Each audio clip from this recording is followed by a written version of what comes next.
Very good evening to you all present here.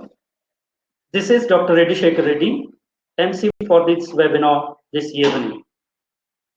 At the outset, on behalf of English Language Teachers Association of India, fondly we call as ELTAI, and its Tirupati chapter, I take the privilege to extend warm welcome to the eminent speakers of the day, all the enthusiastic participants from different corners of the country as well as globe. We welcome you all. Today's webinar has a special significance. It is a unique international webinar with 3 speakers from the teachers' associations of the neighboring countries. Those have MOUs with ELTAI, such as Bangladesh, Sri Lanka, and Indonesia, to mark the successful organization of half a century webinars continuously for the past 1 year every Sunday evening. It is the success of the entire ELTAI family in general, and you, the wonderful participants in particular, made it with your continuous support and participation in spite of the hard time during the past 1 year due to Corona and its subsequent lockdowns and other difficulties. Before introducing the speakers, we have a promotional video of ELTAI, and we request the organizers to play the video.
Thank you everyone for watching the video.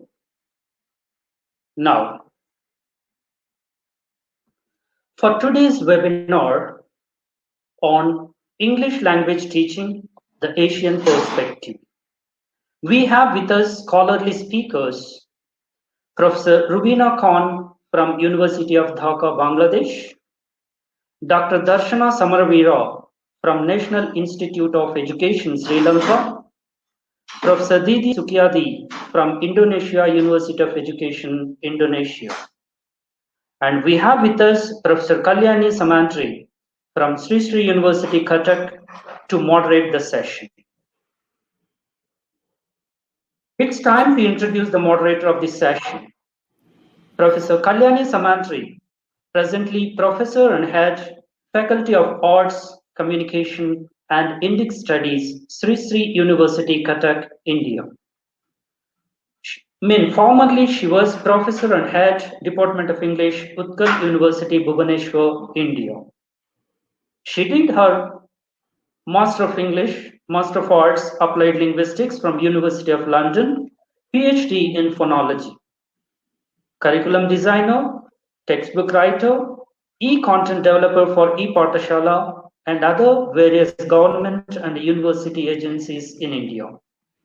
She has to her credit 32 textbooks of her publications by Oxford University Press, Cambridge University Press, Macmillan Publishers, Orient Black Swan, and NCERT, etc.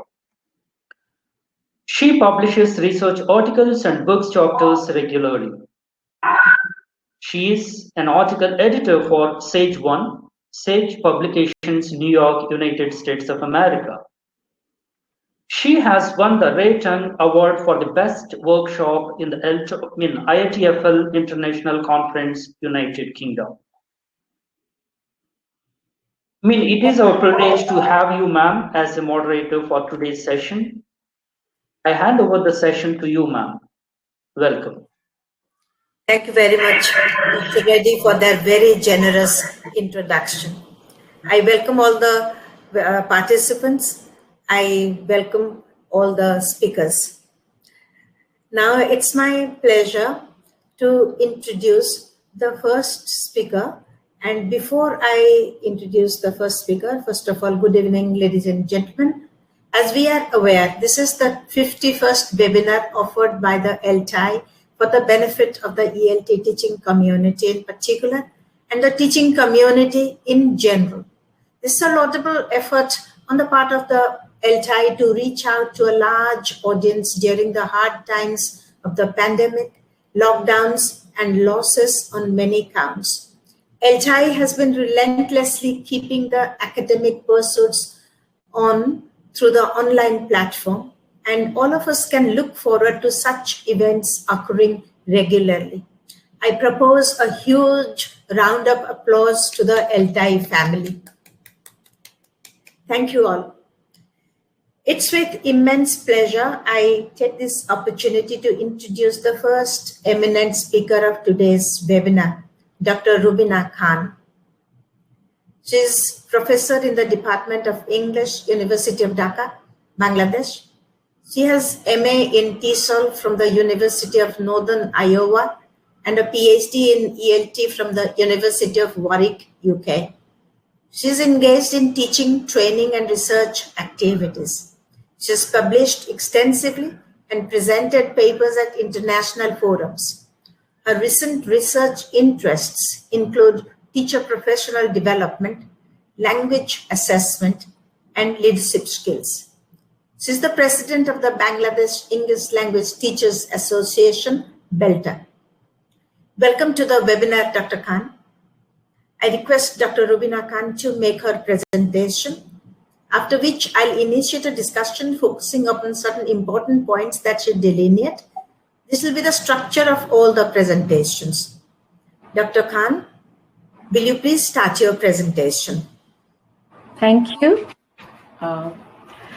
At the outset, I'd like to thank the organizers of ELTAI webinar, the hosts, the moderator for inviting me to say a words about BELTA. The title of my talk today is Moving Activities Online, the Case of BELTA. BELTA is a non-profit professional forum for teachers and intended practitioners of English. And BELTA, the acronym stands for Bangladesh English Language Teachers Association. It was established in 1984, but due to leadership crisis, it went dormant. It was again revived in 2003 by a robust group of practitioners, and ever since then, BELTA has not stopped nor looked back and has charged ahead. BELTA's main mission is teacher development and teacher empowerment. Currently, BELTA has 3,000 plus members, and it has 15 regional chapters. BELTA has strong network connections and has affiliations with a number of teachers associations. BELTA has MOUs with 9 teachers associations, to name a few: Cortisol, NELTA, CELTA, JOLT, SPELT. And BELTA is an associate of IATFL and an affiliate of TESOL. Now, what did BELTA do during the pandemic? Yes, BELTA was in a state of stupor when the pandemic started. We kind of remained stagnant for about 2 months, and BELTA work was stalled, not knowing what was ahead of us. At that point, when the pandemic started, we had no insight at all about the world at large, apart from the restricted mission and vision of ELTAI and teacher development in Bangladesh. So our first major threat or challenge was cancellation of our major international conference, which was scheduled for 10th March 2020. This was a huge shock for us, because making the formal cancellation announcement and then dealing with following damage control issues like cancellation of venues, hotels, and visits, correspondence. We had to pay for flight cancellation charges for international speakers. So this was very, very disturbing and distressing for us. But we gained insights. The insight we gained was that with difficulty and persistence, BELTA was able to professionally cope with the dismantling process, and BELTA had the courage and strength to deal with such an unexpected and unprecedented development just 4 days prior to the event. And BELTA chartered a track for itself, and we started organizing ourselves, and we started our activities first with the community service. We engaged in community service. We were trying to be receptive to the calls of the distressed and the needy. Our neighborhood, our close community, our students were suffering because they usually kind of support themselves through tuitions. The tuitions had stopped, so we collected funds, donations, and we tried to distribute this money to the needy and the ones who were in need of support. And our regional chapters, not all of them, some of them are very active. For example, BELTA Chittagong South chapter, in association with Global Aid for Sustainable Development, they distributed food bags, iftar materials, cash amount among the indigent during the corona pandemic under the project Help the Needy. And the range of participants who recipients of this project funding or through the donation collected were slum children, street children, and people who were marginalized, and people related to mosques, temples, churches. So this was the spread of the work BELTA was doing. We did not have funds, but BELTA regional chapter directors, they appealed for funds from their foreign friends and colleagues and family members, and that's how they collected funds. So we moved towards the online modality of working. And through Zoom meetings, we had our first AGM. So we were expanding our online mode to teacher education through webinars. And we we planned what was planned for the year. We wanted to carry that on virtually. So we usually have an annual seminar, which is called the THT seminar, which is Teachers Helping Teachers seminar. This is a flagship event where educators based in Japan come to Bangladesh and they share their expertise and classroom strategies with Bangladeshi teachers. We were very brave and courageous to organize this program virtually, and this took place in October, and this focused on virtual tools for dealing with virtual education, for dealing with emergency response teaching, which was very helpful. And we also organized our virtual international conference in March 2021, which was also very daunting. And we had 13 speakers, and we had two panel discussions, which kind of focused on the current situation. Panel discussion one talked about looking ahead, post-COVID strategies for education, ELT, and the panelists were from our MOU countries. And we had also about a panel discussion on country perspectives of the pandemic, where again, our MOU partners shared about their concerns, their strategies. So this was very useful, insightful. And we continued our activities. The research SIG of BELTA was very active during the pandemic, and we formed groups and we conveyed research, conducted research through Google Forms, collected data through Google Forms, and we through focus group discussions, through Zoom platforms, and we tried to assess the teaching and learning situation of our country, particularly the universities, how they were facing and coping with the stress at hand of teaching online. And we carried out research on activities and dimensions such as access. What are the problems of access? Everybody knows that access is a huge problem with poor connectivity in our rural areas. So we explored that. And then we explored issues of equity, social justice in one of the research projects. Then we were also concerned about mental well-being. We also had a group working on that, and we were trying to see what are the main barriers, what are the coping strategies. Assessment, as you all know, is a big problematic area, and students are terrified of online assessment. So we looked at the problems and we looked at the way forward, how we could help our students. And we not only looked at barriers, we also kind of looked at the opportunities which the pandemic had offered to us. So we organized panel discussions and we disseminated our findings, and we did not stop only at the capital doing BELTA centrally doing all this. We moved on to the regions and we formed cluster groups. The research is still going on in the regions, and we hope to disseminate the findings soon. And this is how we continued. Our regions were very active. They carried out webinars, and we've had more than 30 plus webinars, both organized from BELTA Central and in the regions. And we had webinars and day-long teacher development workshops.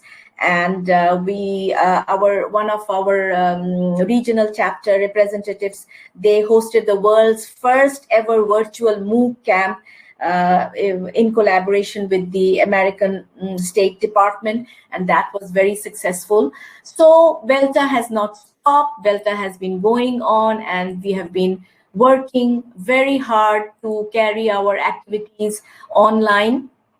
And now, the way forward, what do we want to do? I mean, we coped with the problems at hand. We plan to continue with our online modality even when the COVID-19 situation is over.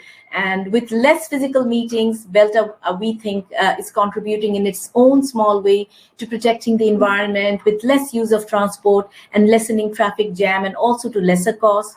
And we plan to forge ties with TAs and collaborate on a number of fronts. For example, joint webinars, roundtable conferences, research projects, book projects, and exchanging and disseminating our work in teacher association journals.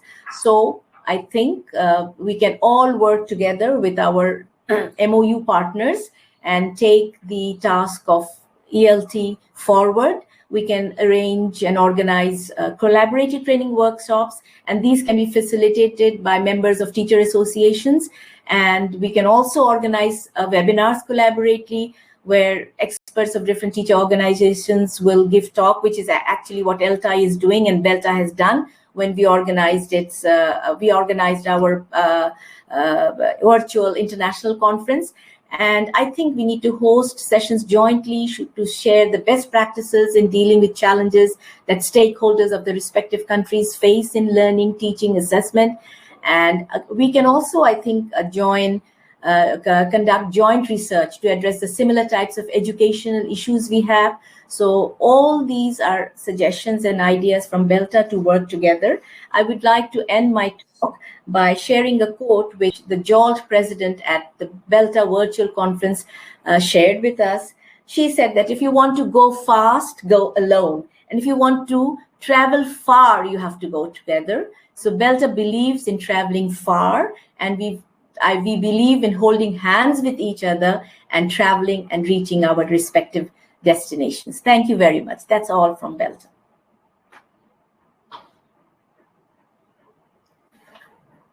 Thank you very much, Dr. Khan.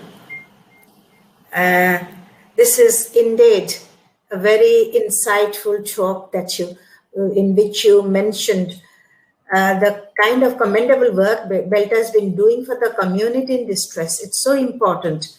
You also kept up the spirit of the BELTA members through online activities and the support that was required during the time. It's been magnificent to listen to you. Thank you for sharing all the insights with everyone. Thank you. It's now my pleasure to introduce the next eminent speaker from Sri Lanka, Dr. Darshana Samaravira. Dr. Darshana Samaravira is currently the Deputy Director General of the Faculty of Languages, Humanities and Social Sciences at the National Institute of Education, Sri Lanka. He has been a teacher of English, a teacher educator, and a researcher for the past 29 years. As a curriculum developer, he has been involved in developing the English language curriculum for the general education system in Sri Lanka since 2004. Currently, he is a key member of the education reforms movement continuing in Sri Lanka. His main research interests are teacher burnout, mentoring, curriculum development, teacher development, language assessment, and use of technology in the language classroom. Darshana Samaravira has obtained a PhD in Education Management from the Management and Science University, Malaysia, and an MPhil in English Language Education from the EFLU, Hyderabad. Darshana Samaravira's topic is multiple opportunities for education created by the pandemic, the Sri Lankan experience. Welcome to the webinar, Dr. Samaravira. I request you to start your presentation, please. Thank you very much.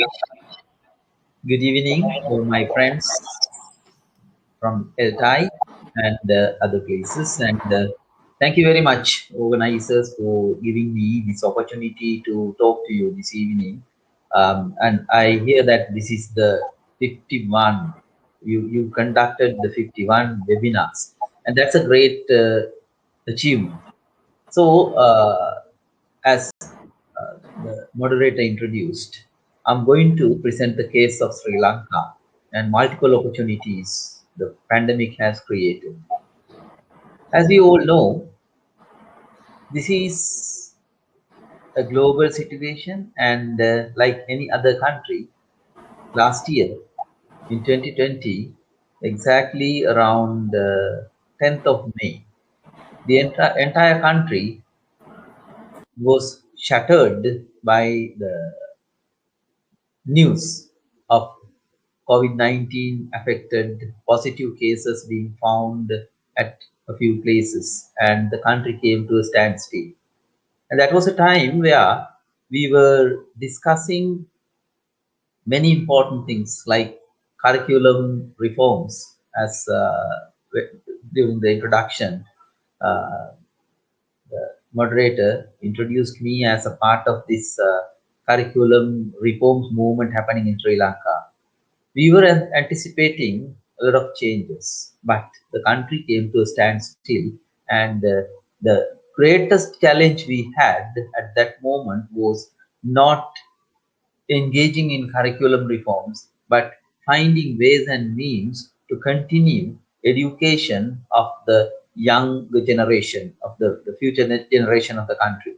because we didn't know when we would open our schools. We didn't know when our children would be able to get into a normal classroom and start their education. So at the Ministry of Education, what we did was we started exploring all the avenues. Now everybody agrees that online education is a fantastic solution to this.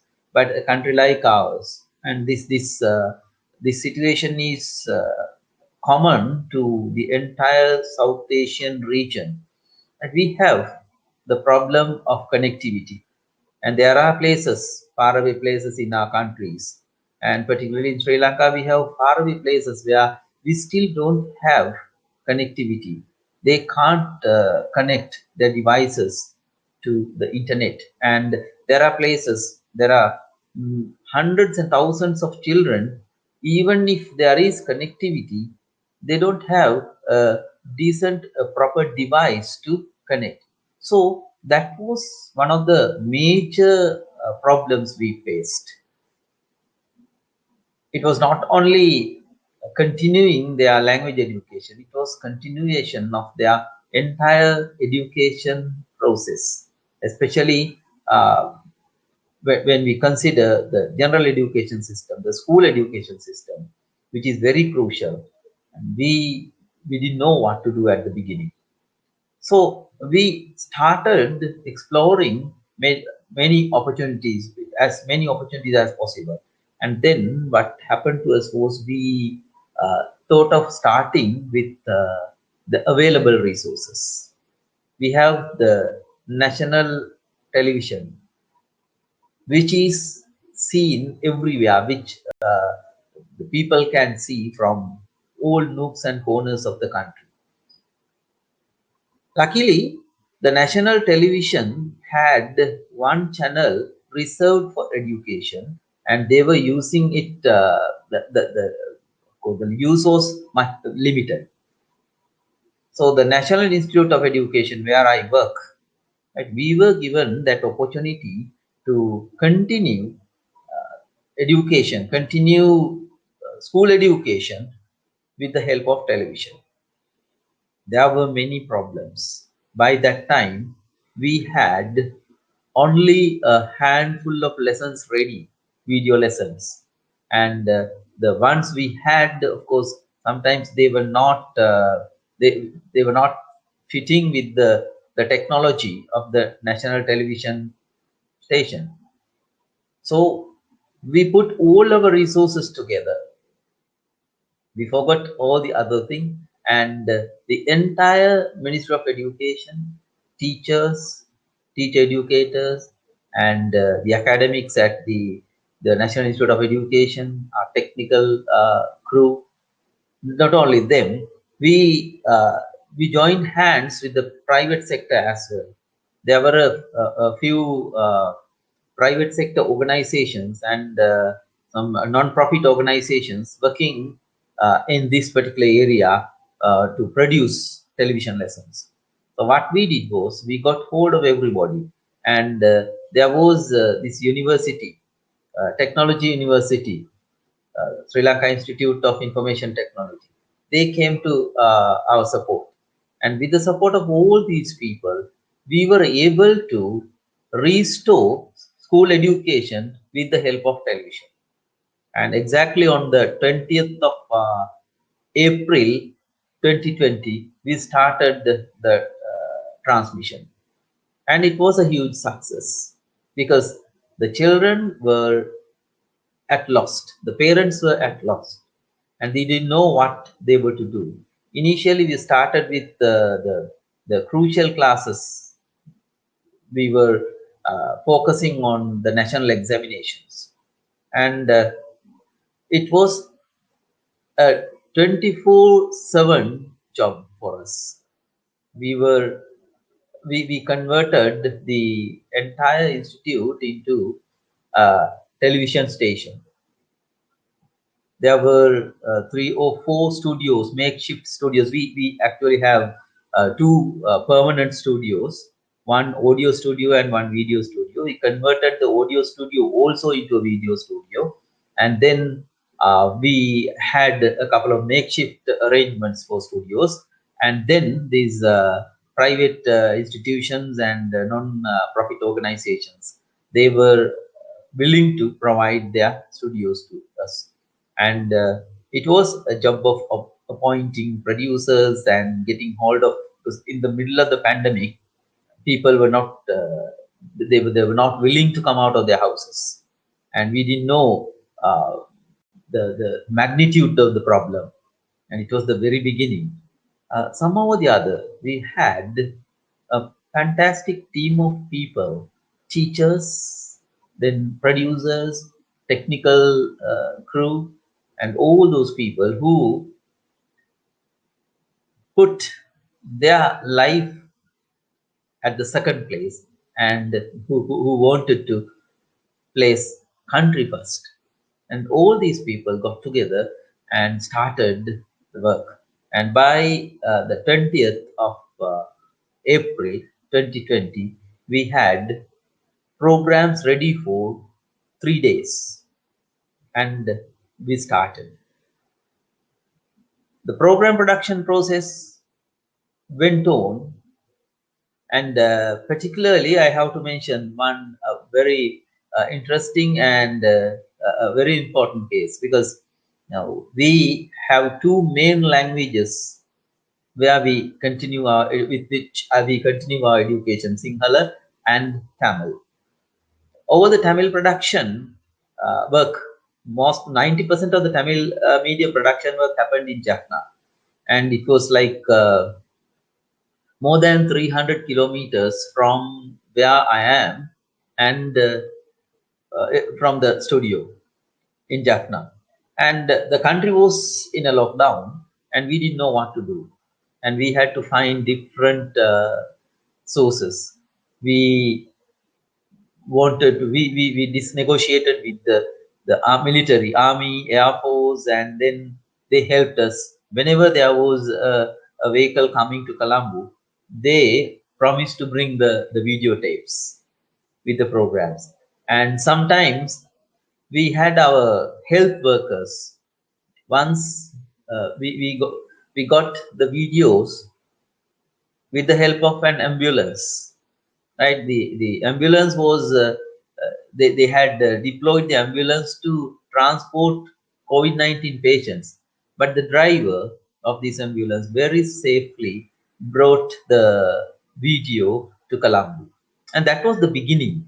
Until we were technically sound, and we were making arrangements for a proper production and transmission process.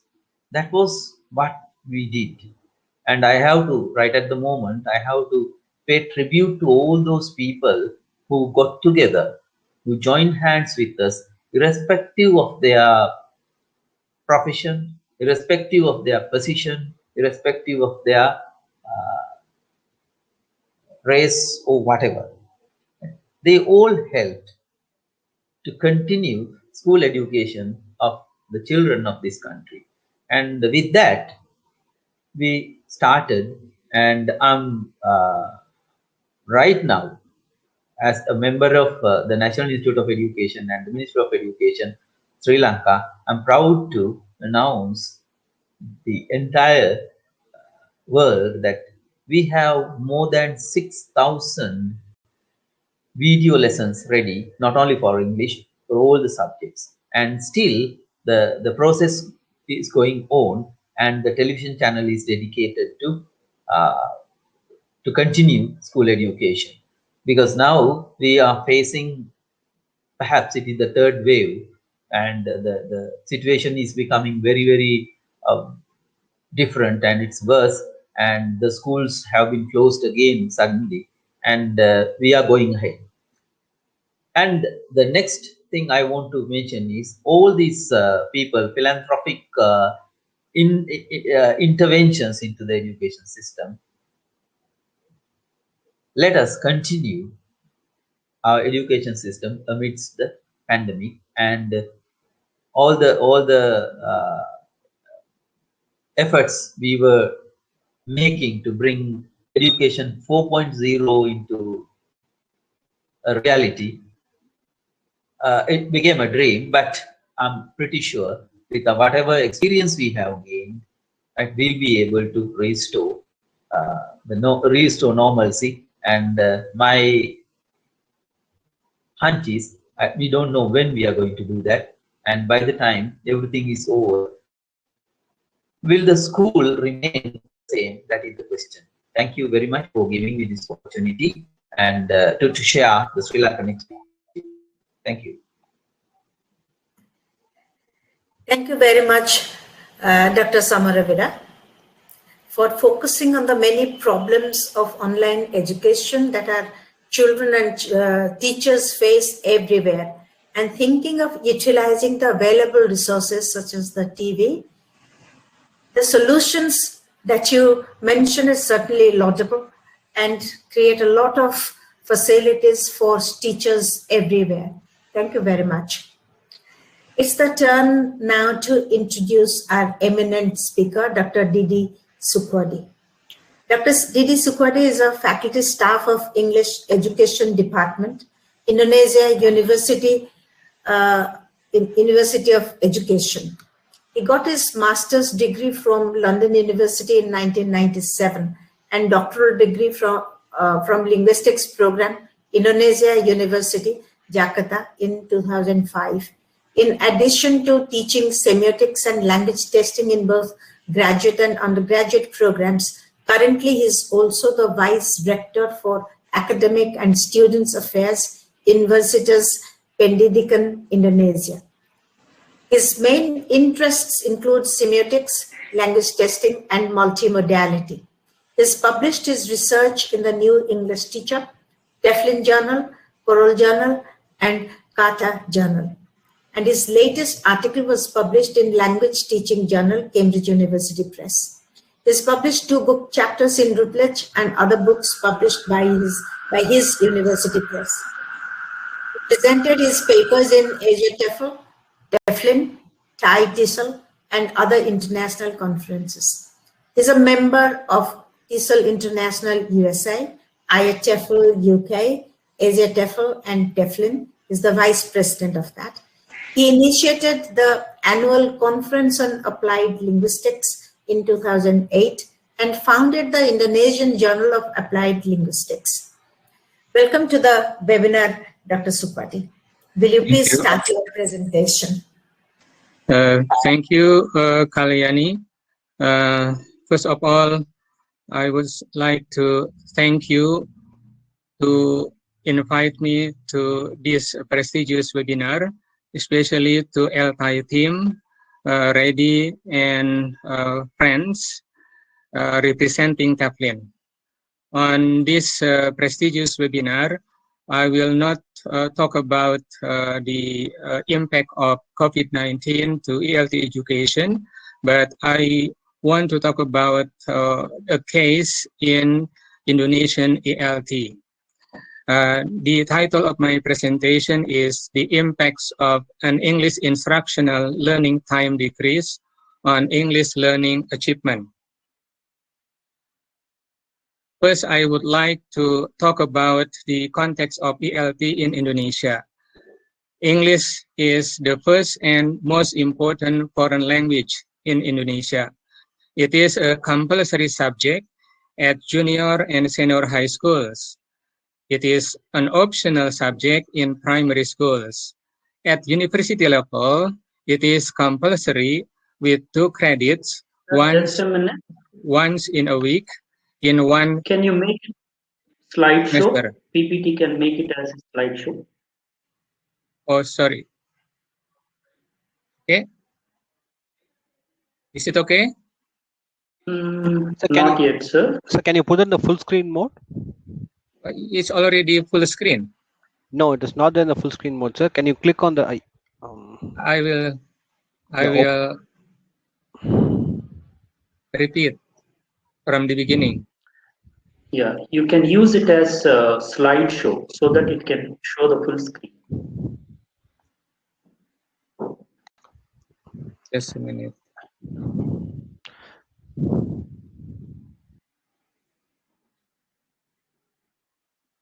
slideshow. Not on the screen.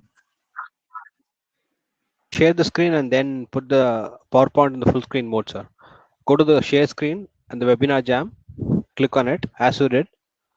Open the Click on turn on next the button next to your mic. Click on that. Yeah. Now share your screen, sir. But no, not on the screen yet. No, you have to share. Click on it and click on the application window thing. Then open. Yeah, excellent, sir. Now it is on. Yes, now it's full screen. Go on, sir. Okay. Is it full screen? Yes, go on, sir. It's full screen now. Go on, sir. Okay. Okay. I will start again. So first, I would like to talk about the context, but it's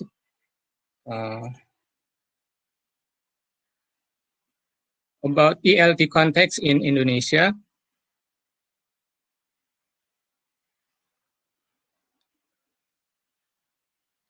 Just a minute. So English is the first and most important foreign language in Indonesia. It is a compulsory subject for junior and senior high schools. It is optional for primary schools. It is compulsory for university level with 2 credits once in a week in only 1 semester. English in Indonesia has experienced many curriculum changes from 1975 to 2013. In 2013, the curriculum has a significant change, especially for English. So the teaching hours for senior high schools has changed from 4 hours to 2 hours in a week. So of course, with this kind of change, practitioners and ELT teachers disagreed and proposed to reverse it to 4 hours. However, we have poor evidence to support our claim. So my research question in my present project is, what is the impact of instructional time decrease on English learning achievement? So here I will clarify some important terms. The first one is what we call instructional time. This is the amount of time during which learners receive instruction. We have also engaged time or time on task, the portion of instructional time that students spend directly involved in learning activities. So what we mean by academic learning time is the amount of time for a student to engage in learning and to cover subject content in productive manner as a preparation for an examination. So it is called an academic learning time when leading to the success in an examination. So can we actuate or can we realize instructional time to academic learning time? It is quite rare that instructional time 100% becomes academic learning time because of many factors. Some experts say that 20 to 25% of the school day is to be reserved to accommodate non-instructional activities, for example, because of fire practice, teacher's absence, or political events. Some scholars believe that increased learning time is parallel to increased students' ability to understand. Some also believe that more time means higher scores, better understanding, and better positive attitude.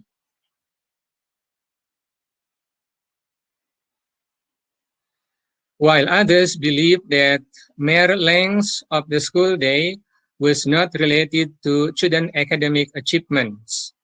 Time spent on individual seems to have a weak relation to both short and long-term memory retention. It is not the length of instructional time that results in learning, but rather the time the students themselves are engaged in learning activities. Studies on PISA scores and achievement show that the relation between instructional time and PISA scores is not significant. So my study tries to examine the impacts of instructional time decrease on English learning achievement by analyzing the trend of the student English summative and proficiency scores from 2011 to 2017, and then comparing their summative scores and proficiency scores before and after instructional time decrease.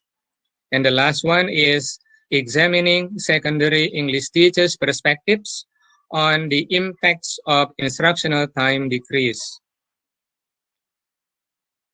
So about the method, to see achievement score trend, we analyze summative scores with 221,86,000 data or scores, and proficiency scores with 50,299 scores. And we use regression and t-test to analyze the data.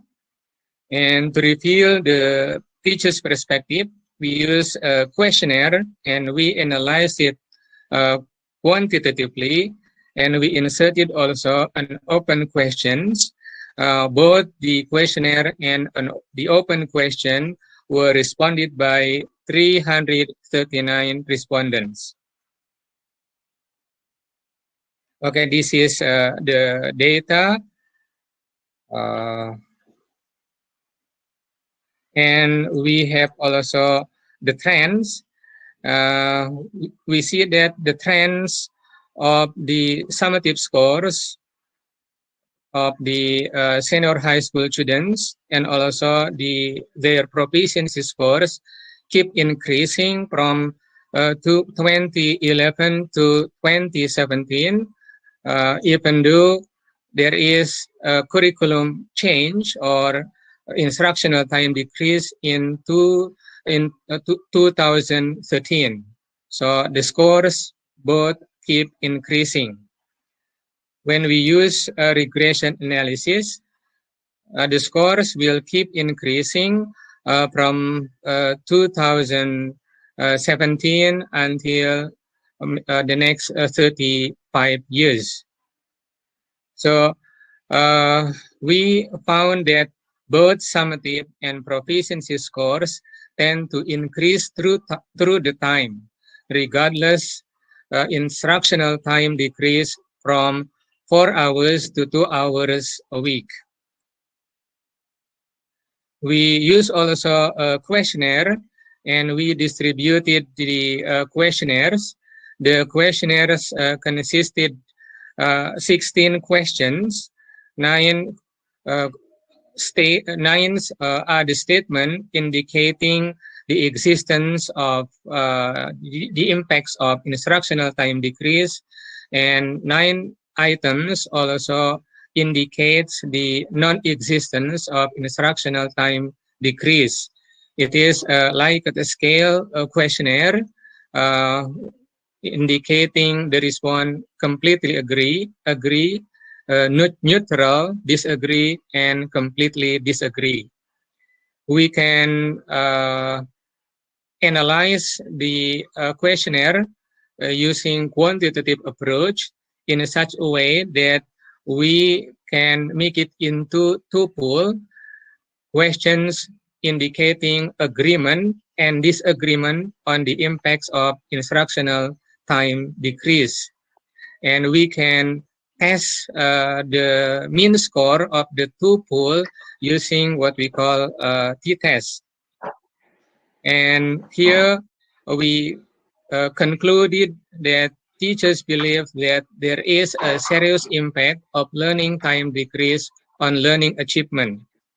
Time decrease has created serious and complicated classroom and learning management problems.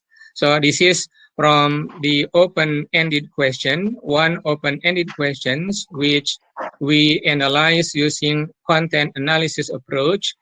We came up with several themes, and the final conclusions, we can see that the same conclusions between Likert scale questionnaire and also the open-ended question. The area of impacts could be on curriculum, teachers, student, assessment, school policy, and classroom management. So here we can see that the area of impact can be on curriculum, teachers, method, assessment, schools, classroom, and also the students. So the last one, we can conclude that based on the data, instructional time decrease does not directly relate to learning achievement. But for teachers, instructional time decrease would have negative impacts both on students' achievement and on teachers' classroom learning management. That's all, Kalyani, what I can say. Thank you so much.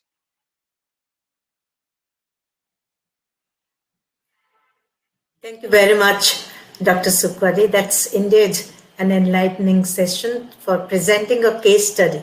It certainly is extremely relevant when teaching learning is almost online with its inherent deterrents, with the pressure of COVID, and it's a very different approach to ELT productivity. Thank you. We'll now move to the discussion session. I'll request all the presenters to remain alert to the questions. The first question is from Professor P.N. Ramani. This is for each of the three speakers. I'll just read the question first, and then I'll request the speakers to take turns to respond to the question. So Dr. Ramani mentions, irrespective of the pandemic, have there been initiatives and efforts in your respective countries over the last few decades to devise or to develop ELT approaches and methods as alternative paradigms to the prevailing Western approaches and methods? He requests to throw light on this necessity. Dr. Khan, if you are present, will you please respond first? Yes, I'll briefly respond to this. This is a very pertinent question. It's high time we, said goodbye to the Western approaches, as Holiday has pointed out, that even if you borrow these approaches, it's going to be to rejection. So we realize that Western approaches do not work for us, but unfortunately, we have been very slow in adopting or preparing our own paradigms. What we have done, we have kind of started working on it. First of all, like we allow our students now to be bilingual. We allow them to speak in Bangla and English both in the classes.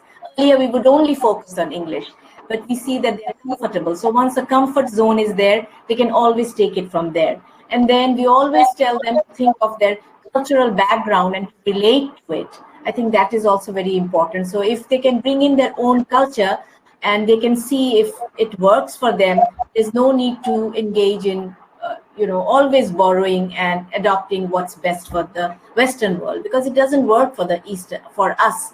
So I think we have a change of mindset now, and we're gradually working to developing our own styles, our own approaches, where we are encouraging bilingual education. Thank you.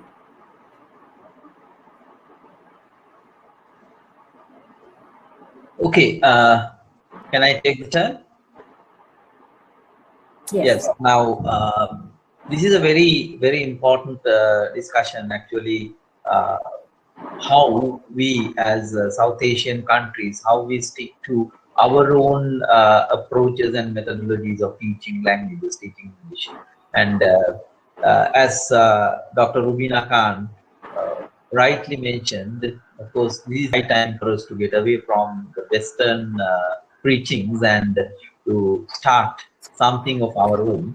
And to contribute to this thought, I think in Sri Lanka, we've been doing a lot. Every time we introduce a new curriculum, or when we reform our curriculum, what we do is we, in terms of language teaching, we don't use Western textbooks. We have been producing our own textbooks since 70s, and we have a dedicated entity, and we have the educational publications department involved in this particular task. And from 1980s, exactly 1982, we started producing and giving textbooks free of charge to all the students in the country. Ever since, we have been producing textbooks for all the students, and it's like nearly 4 million children. Sri Lanka is a small country, you will know, but each and every child gets a book free of charge, produced by Sri Lankan academics. Language textbooks produced by Sri Lankan practitioners. That is one of the moves we have taken to get out of this Western mentality. And in our books, we have Sri Lankan people, we have Sri Lankan teachers, we have Sri Lankan doctors, we have Sri Lankan farmers. Thank you very much. Yeah. Thank you very much, Dr. Samarabira. Dr. Sukradi, your response, please. Okay, thank you. I'm not an anti-Western method, but I also prefer that at the time of technology, like we are observing at this time, it is time to empower our own teachers and also empower our students' autonomy, because knowledge can be everywhere. Connectivity is getting acquired by more and more our students. So what we are doing in Indonesia is that we are improving the skills and the competence of teachers through what we call master teachers.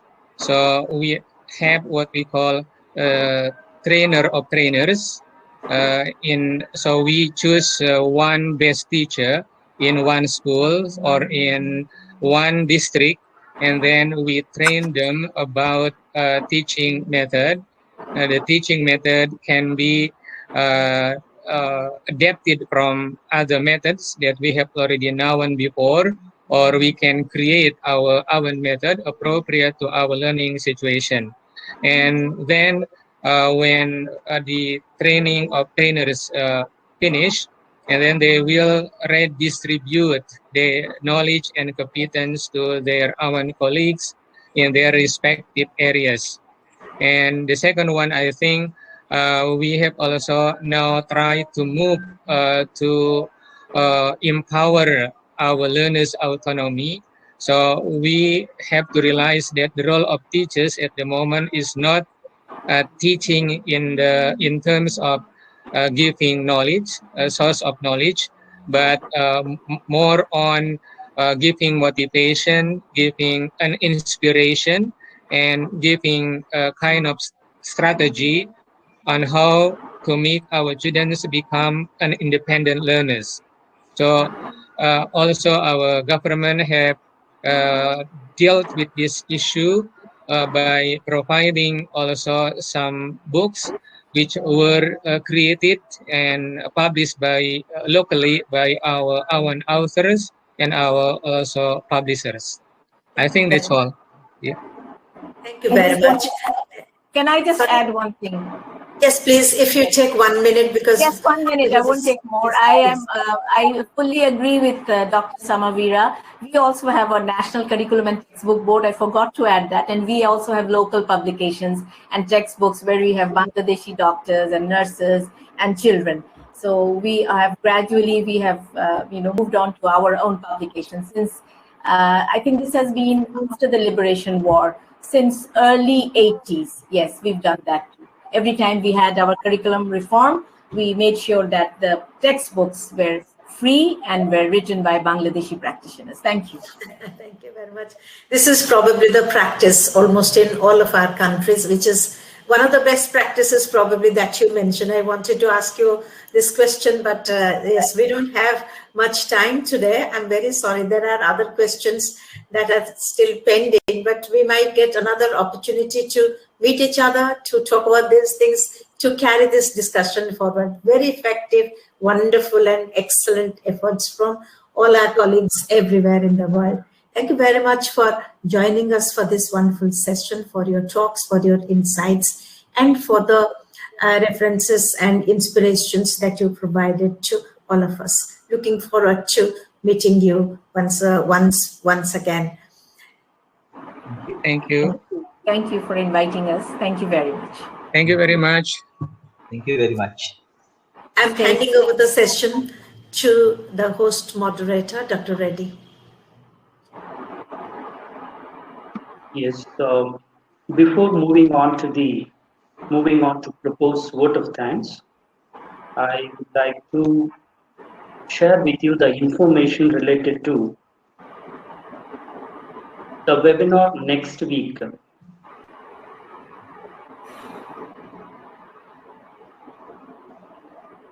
Yes, this is to inform to all the participants.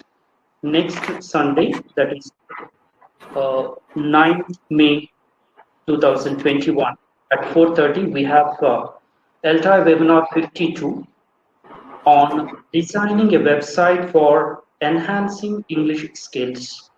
We have resource persons, Ms. Rupa Ravindra, Assistant Professor of English, Government Degree College, Shevella in Telangana. And another resource person, Dr. B. Nagamani, Associate Professor of English, Gitanjali College of Engineering and Technology, Kisara, Telangana. This session will be moderated by Dr. Sachin Bombi and Dr. Sushila Vijay Kumar. We request all the participants to join for this session next week. And this is time to propose vote of thanks. I take the privilege to propose vote of thanks on behalf of English Language Teachers Association of India and Tirupati chapter. We express our heartfelt thanks to the speakers of the day, Professor Rubina Khan, Dr. Darshana Samaravira, and Professor D.G. Sukyadi for being wonderful resource persons of the webinar today. We thank Professor Kalyani Samantha for being the wonderful moderator of the session. We thank the ELTAI Webinar Organizing Committee and the office bearers of ELTAI for their continuous efforts to make this academic journey fruitful. Last but not least, we thank from the bottom of our hearts the wonderful participants and the members of ELTAI who are the real strength of the association for their active participation every week. Thank you, one and all. Expecting to meet all of you in the next session. Thank you. Thank you very much. Thank you. Thank you, sir. Thank you all the Thank you resources. so much. Thank you so much. Allow me to leave. Yes. Thank you. Thank you.